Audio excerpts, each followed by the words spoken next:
আসসালামু আলাইকুম ওয়া রাহমাতুল্লাহি ওয়া বারাকাতুহু। আমার নাম মুসাম্মদ মারিয়াম আক্তার জেরিন। আমি দিসার্নাস আইডিয়াল কেজিএন হাই স্কুলের পঞ্চম শ্রেণীর একজন ছাত্রী। আমি একটি কবিতা আবৃত্তি করব। কবিতাটির নাম নলক, লিখেছেন আল মাহমুদ। আমার মায়ের সোনার নলক হারিয়ে গেল শেষে, হেতায় খুঁজি হোতায় খুঁজি সারা বাংলাদেশে। নদীর কাছে গিয়েছিলাম, আছে তোমার কাছে? হাত দিও না আমার শরীর ভরা বোয়াল মাছে।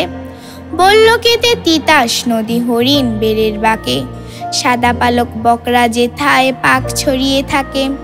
জল ছাড়িয়ে দল হারিয়ে গেলাম বনের দিক, সবুজ বনের হরিটিয়ে করে রে ঝিকমিক। বনের কাছে এই মিনতি ফিরিয়ে দেবে ভাই, আমার মায়ের গয়না নিয়ে ঘরকে যেতে চাই। কোথায় পাবো তোমার মায়ের হারিয়ে যাওয়া ধন?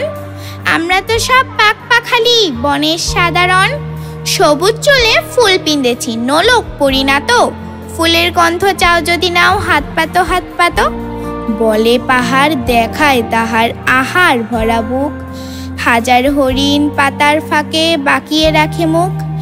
এলেন খোপা রাশি এলেন, ফের বাড়ালাম পা, আমার মায়ের গয়না ছাড়া ঘরকে যাব না।